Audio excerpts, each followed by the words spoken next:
की आराधना बृहस्पति भगवान ने काशी में करी। बृहस्पतेश्वर महादेव काशी में विराजमान। कौन से महादेव? जम के बोलिए जरा।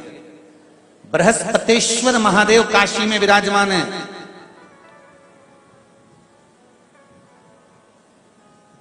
जो अंगूठी में पुखराज नहीं पहन सकते,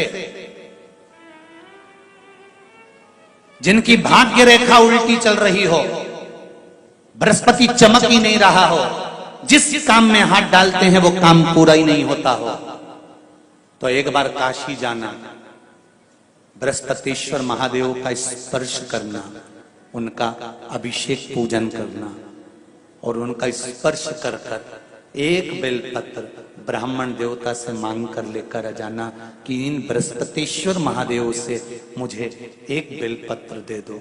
तुम्हें पुखराज पहना कि नहीं पहना, हीरा रतन माणिक पहना कि नहीं पहना, वो बेलपत्र इतना चमत्कार कर देगी कि जिंदगी में कभी संपदा की कमी आएगी नहीं।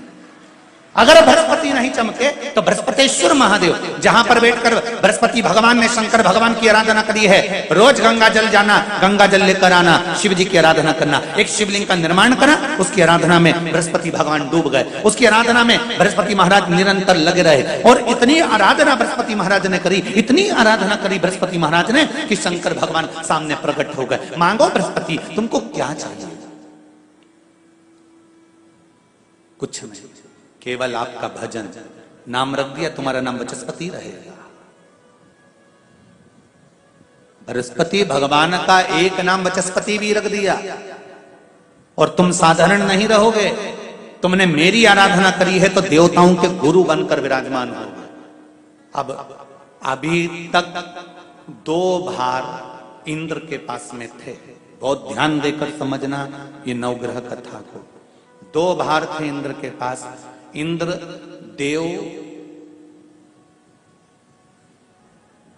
देवताओं के गुरु भी बनकर बैठे थे,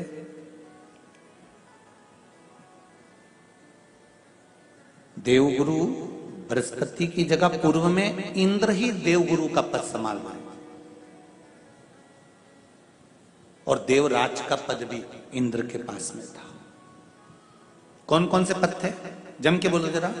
पहला पद देवराज इंद्र का, दूसरा पद देवगुरु, देवगुरु का पद भी इंद्र के पास में था और देवराज का पद भी इंद्र के पास में था। ये 2 पद जब होता है साधारण भाषा में आप ले लीजिए, किसी के पास में अध्यक्ष का पद भी है, किसी के पास में और कहीं का पद भी है, 2-3 पद उसके पास में विराजमान है, तो उसके पास में 2-3 पद अगर विराजमान है तो फिर उससे अगर एक पद ले लिया जाता है तो उसको अहंकार आ जाता है, उसको गुस्सा आ जाता है कि बताओ अभी तक तो मुझे पूछा जा रहा था, अब तुम तो वो पद पे भी जान दो। जैसे तुम किसी कुर्सी पर बैठे हो, कथा सुन रहे हो और इतने में कोई रिश्तेदार बाहेती जी का आ गया और तुम बढ़िया आराम से बैठे थे, और बैठे बैठे इतने में बाहेती परिवार से कोई आया और उसने तुमको उठाया, प्लीज थोड़ा सा, और तुम्हें उठाकर दूसरी जगह बिठा दिया और उन्होंने अपने वाले को कुर्सी पर बिठा दिया।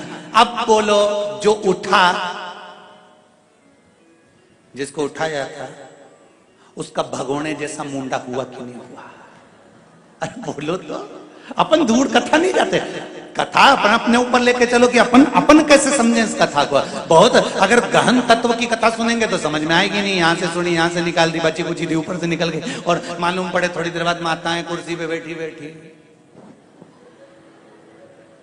अब फिर तो अपन तो अपने पर लेकर चलो ना, कि जैसे कोई आप कुर्सी पर बैठ गए और इतने में इनके रिश्तेदार कोई आए और आने पर उन्होंने कह दिया तुम यहाँ से उठो, दूसरी जगह जाके बैठो। इतने में तुमको बुरा लग गया, बुरा लगा, मुंह भगोने जैसा हो गया, गुस्सा आ गया। उसी तरह इंद्र के पास में 2 सत्ता थी, एक देवराज इंद्र थे और दूसरे गुरु का पद भी इंद्र के पास में था। देवताओं के गुरु बनकर इंद्र घूम रहे थे, पर अब उल्टा हो गया। शंकर भगवान ने बृहस्पति महाराज को देवगुरु बना दिया।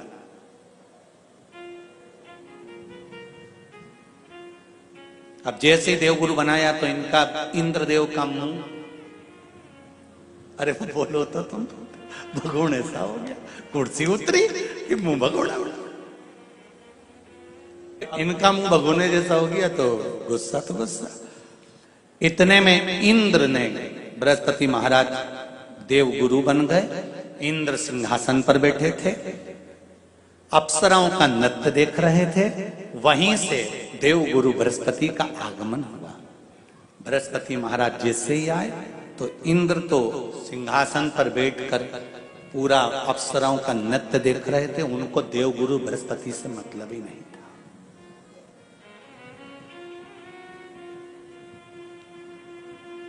कोई स्थान नहीं, कोई सम्मान नहीं, कोई आदर नहीं,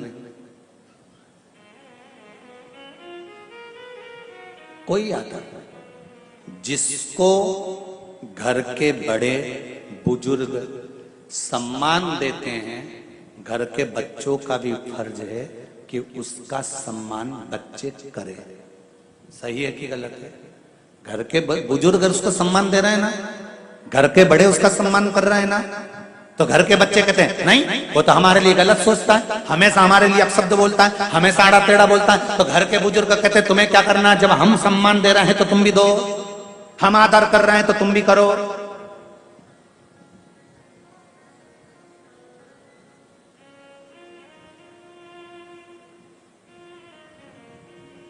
पर नहीं महाराज, आदर आप भी करो, सम्मान आप भी करो, पर वो आदर वो सम्मान बहुत मुश्किल। अब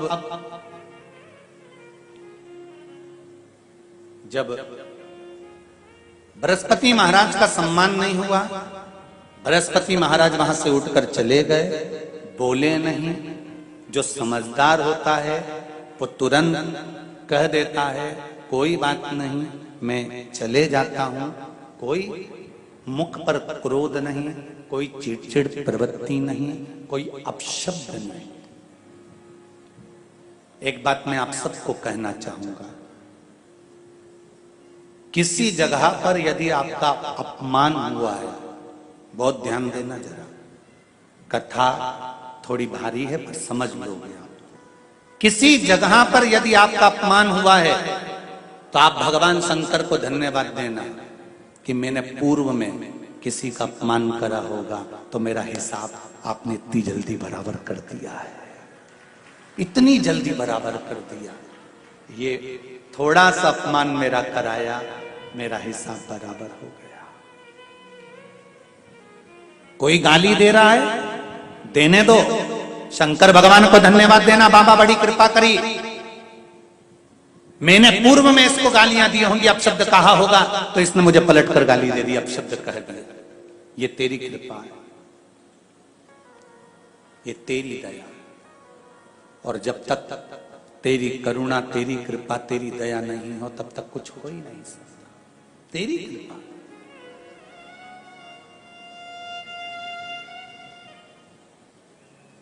भगवान से कहो, हे देवाधिदेव महादेव, मैं ये नहीं कहता कि मुझे रोने मत देना, क्योंकि कर्म का भोग तो मुझे भोगना पड़ेगा। देवाधिदेव महादेव से कहो, हे देवाधिदेव महादेव, मैं ये नहीं कहता कि मुझे रोने मत देना, पर इतना जरूर कहता हूं तेरे सिवा किसी दूसरे के आगे झुकने मत देना, बस इतनी कृपा कर। मैं ये नहीं कहता कि मुझे रोने मत देना, बस तुझसे निवेदन है कि केवल तेरे दरबार के अलावा किसी दूसरी जगह पर मुझे झुकने मत देना, क्योंकि मैं जानता हूं अगर तू मुझे अपना समझता है, झुकने नहीं दे सकता तो फिर रोने भी नहीं देगा। ये मेरा विश्वास। जैसे संध्या काल में लगाया गया दीप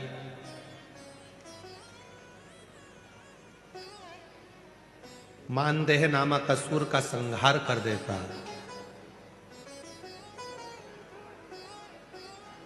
प्रतिदिन एक नियम बनाकर रखना चाहिए कि रोज शाम के समय पर अपने घर में प्रदोष काल के समय पर एक दीप जरूर लगाना चाहिए। और यदि बेलपत्र का वृक्ष है तो उस बेलपत्र के वृक्ष के सामने भी एक दीप अवश्य लगाना चाहिए।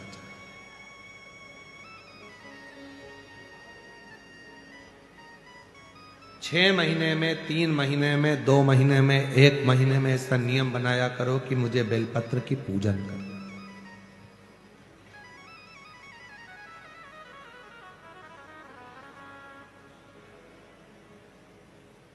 स्वयं माता लक्ष्मी जी ने भगवान नारायण को पाने के लिए बेलपत्र का पूजन किया।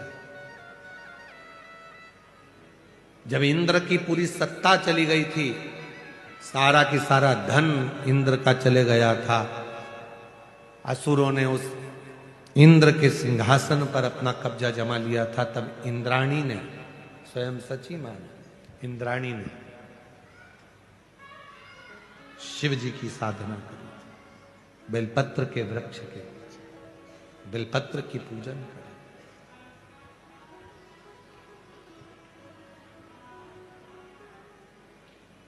कभी दिल कर जाए तुम्हारा तो कभी महीने में, 1.5 महीने में, 2 महीने में बेलपत्र के पेड़ के नीचे जल लेकर बैठो। बेलपत्र के वृक्ष के नीचे दूध नहीं चढ़ाना, बेलपत्र के वृक्ष के नीचे दही नहीं चढ़ाना, शहद घी नहीं चढ़ाना। बेलपत्र के वृक्ष के नीचे जब आप बैठते हैं, बेलपत्र पूजन का एक विधान होता है कि जब हम बेलपत्र की पूजन करते हैं तो 2 कलश पानी के भरे हुए, एक अपने सीधे हाथ की और एक उल्टे हाथ की ओर रखा जाता है। पूजन की थाली बीच में रखी जाती है। 2 बत्ती का, लंबी बत्ती का, 2 बत्ती लंबी घी की जलाई जाती है। लंबी बत्ती बेलपत्र के वृक्ष के नीचे 2 बत्ती लंबी जोड़ा बनाकर उसको जलाया जाता है। फिर दोनों हाथ में कलश में जल है, बेलपत्र के वृक्ष के नीचे दोनों हाथों का जल धीरे धीरे शिव जी का स्मरण कर कर, नारायण लक्ष्मी का स्मरण कर कर, मां आदिशक्ति गौरा का स्मरण कर कर, रिद्धि सिद्धि गणेश का स्मरण कर कर उसको चढ़ाओ। प्रार्थना करो, विनय करो, मेरे जीवन में बहुत कष्ट है, उसको मिटाना है आपको। शिव आपसे प्रसन्न होते हैं, वैसे मेरी जिंदगी भी प्रसन्न करना है आपको। जल चढ़ाकर दोनों पात्रों का थोड़ा थोड़ा जल कलश में बचा लेना है, पूरा पात्र खाली नहीं करना है, दोनों को वापस रखना है। और थोड़ी सी हल्दी पीसी हुई शिव जी के उस बेलपत्र पर लगाएं, थोड़ा कुंकुम वो भी बेलपत्र पर लगाएं। 7 दाने अक्षत के, केवल 7 दाने अक्षत के बेलपत्र को छुआकर अपनी थाली में रख लें। घर पर जब जाएं तो वो 7 दाने अक्षत के और बेलपत्र के वृक्ष में जो चढ़ा हुआ थोड़ा सा जल बचाकर लाए हो, वो घर में छीट कर 7 दाने पूरे घर में डालना प्रारंभ करें। महीने में, 2 महीने में, 3 महीने में एक बार करिए। जीवन में किसी के आगे हाथ फैलाने की जरूरत नहीं पड़ेगी। इतनी संपदा बाबा ने, इतनी संपदा। बेलपत्र की महत्वता को लोग जानते नहीं है। एक प्रदोष की महत्वता, एक बेलपत्र की महत्वता। अभी हमने पहले भी कहा, एक कथा प्रदोष काल की रह गई है। एक बार हम दिल्ली बाच रहे थे पर वो पूरी नहीं हो पाई क्योंकि पानी आ गया था। हम प्रयास कर रहे हैं उस कथा को कुबेरेश्वर धाम पर, क्योंकि उसमें प्रदोष काल की कथा में टेंट नहीं लगता। वो प्रदोष काल की जो कथा होगी सीहोर कुबेरेश्वर धाम में, उसमें टेंट नहीं लगेगा, उसको खुले मैदान में बांचना पड़ता। आप और हम सब खुले मैदान में बैठकर प्रदोष काल में उस कथा को सुनेंगे और उसमें प्रदोष की महत्वता को जानेंगे। और हमारी तरफ से हम तो आज प्रकाश जी आपको भी, दीना भाभी जी आपको भी, दोनों को निमंत्रण दे रहे हैं। जब भी सीहोर में जब कथा हो प्रदोष काल की, तो एक दिन कम से कम आप लोग आकर उस कथा की पूजन आपको भी करना रहेगी। प्रदोष काल की कथा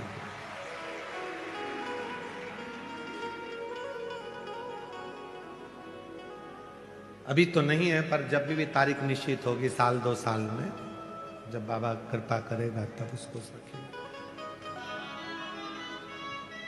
पंडाल में भले तुम्हारे लिए हम सोने के लिए पंडाल लगा देंगे, पर कथा सुनने के लिए तो आपको मैदान में ही बैठना पड़ेगा, खुले आसमान।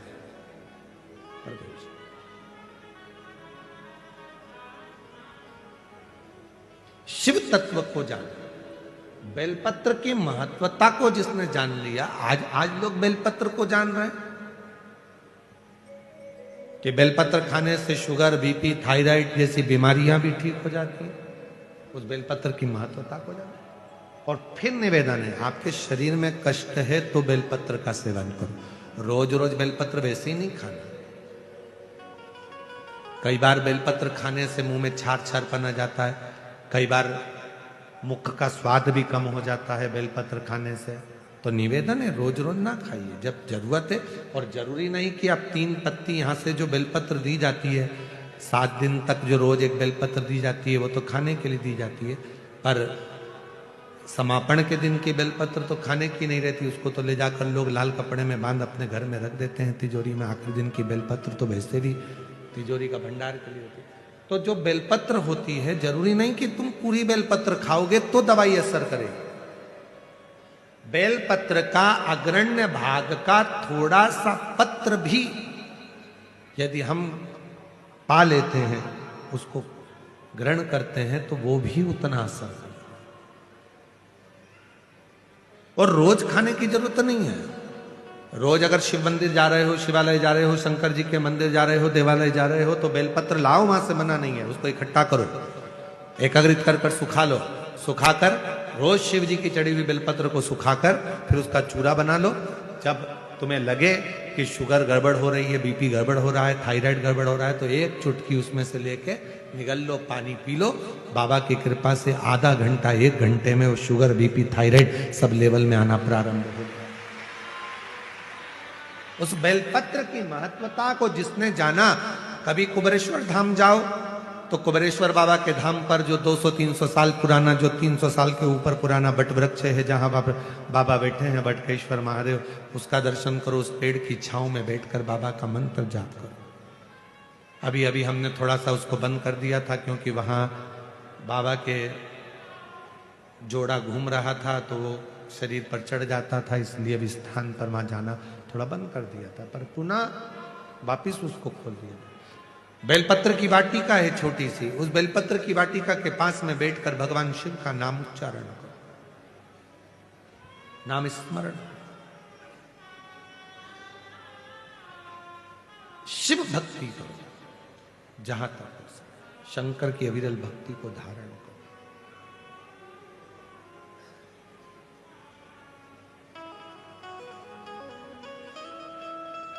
शिव की साधना, आराधना जीवन को सुख देती है। बेलपत्र का वृक्ष का पूजन अर्चना हमें आनंद प्रदान करती है।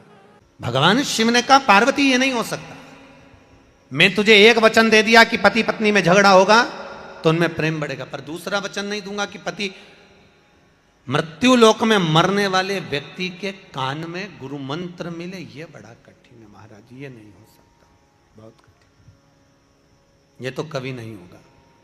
पार्वती मैया जिद पे अड़ गई और माता पार्वती ने कहा, प्रभु आपको गुरु मंत्र तो देना पड़ेगा, जो काशी में मरेगा उसके कानों में मंत्र देना पड़ेगा। नहीं, शंकर भगवान मना कर दिए, पार्वती जिद पे अड़ी रही, नहीं माने। तब भगवान शिव ने वचन दिया, ठीक है पार्वती, मैं तुझे वचन देता हूं, काशी में जो मरेगा उसको गुरु मंत्र मैं दूंगा। अब पार्वती भी चतुर थी, पार्वती ने मन में सोचा कि आप गुरु मंत्र दोगे वो ठीक है, पर मुझे कैसे मालूम पड़ेगा कि आपने गुरु मंत्र दिया? मुझे भी तो मालूम पड़ना चाहिए कि आपने गुरु मंत्र दिया है, मुझे कैसे मालूम पड़ेगा? भगवान भोलेनाथ हंसकर बोले, अब तू बता कि तू क्या चाहती है। पार्वती जी बोली, महाराज एक बात सुनो, आप गुरु मंत्र तो देना, मना नहीं है, पर मरने वाले व्यक्ति के सीधे कान में गुरु मंत्र देना और मंत्र को देकर कान को मोड़ देना। जब कान को मोड़ दोगे तब मुझे मालूम पड़ जाएगा कि आपने गुरु मंत्र दे दिया। महाराज, तब मुझे लगेगा कि आपने गुरु मंत्र प्रदान कर दिया, आपने गुरु मंत्र दे दिया, आप गुरु मंत्र दे दिए हो। शंकर भगवान कहे पार्वती ठीक है, हिंदू धर्म की आज की भी रीति है, काशी में मरने वाले का सीधा कान अपने आप टेढ़ा हो जाता है, आज भी नियम, आज भी। अगर किसी के काशी में अगर प्राण छूटे हैं तो उसका सीधा कान अपने आप टेढ़ा हो जाएगा, अपने काशी में मर, अभी मुक्त नगरी है काशी, मोक्ष नगरी है काशी। भारत की भूमि के सबसे ज्यादा मुर्दे अगर कहीं जलते हैं तो वो काशी में जलते हैं। पूरी भारत की भूमि के सबसे ज्यादा अगर मुर्दे जलेंगे तो वो काशी में जलेंगे, अभी मुक्त नगरी। पहले हमको भी विश्वास नहीं हुआ था क्या काशी में मरने वाले का सीधा कान टेढ़ा हो जाता है, पर जब काशी में माहेश्वरी भवन में बिदर कर्नाटक की महिला मंडल, वाशवी महिला मंडल ने कथा करवाई, थोड़ा रिटर्न बढ़ाइए भैया, रिटर्न बढ़ाइए। वाशवी महिला मंडल ने जब कथा कराई तब हम वहाँ पहुँचे तो मणिकर्णिका के घाट पर हमने जाकर बहुत सारे मुर्दों को देखा। तो हमने उनसे कहा भैया हमको यहाँ पर इनका मुख देखना है, मुख देखना है। हाँ, तो आपके कोई रिश्तेदार है क्या? अब हमने सोचा व्यक्ति मर तो गया है तो रिश्तेदारी है, ऊपर जाके तो सब एक संबंधी। हमने कहा हाँ भैया हमारे रिश्तेदार है, रिश्तेदार है, हाँ चले। और एक का मुंह देखा तो उसके तो कान सीधे थे, दूसरे का मुख देखा उसका भी कान सीधा था। हमने सोचा इसमें शिव महापुराण में लिखा है कि काशी में मरने वाले का सीधा कान टेढ़ा हो जाता है, तो यहां तो कान सीधे। और आगे गए, तीसरे नंबर के मुर्दे का जब देखा तो उसका कान टेढ़ा था, तो हमने सोचा हो सकता है जन्म से टेढ़ा हो। हम और आगे गए, अब उसका कान भी सीधा, और आगे गए तो उसका कान टेढ़ा, फिर और आगे गए तो उसका कान भी टेढ़ा। तब हमने सोचा अब जरा पूछें कि मुर्दा कहाँ का है। जिसके कान सीधे थे उससे पूछा भैया ये कहाँ का मुर्दा है, तो कि ये काशी से 40 किलोमीटर दूर का। ये कहाँ का है, तो कि काशी से 42 किलोमीटर दूर का। जिसके कान टेढ़े थे उसका पूछा ये कहाँ का है, तो कि काशी की ये वाली कॉलोनी का। जिसके कान टेढ़े थे उसका पूछा ये, तो कि काशी के पास का, ये काशी से। तब समझ में आया कि काशी के बाहर अगर किसी के प्राण छूटते हैं तो उसके कान सीधे ही थे, और जो काशी में मरा था उसका एक कान टेढ़ा ही था। अर्थात भगवान शंकर ने गुरु मंत्र देकर उसके कान को टेढ़ा कर दिया था। अब बताओ दुनिया में ऐसा कौन सा देवता होगा जो पृथ्वी पर मरने वाले व्यक्ति को भी गुरु मंत्र देकर भेज देता होगा?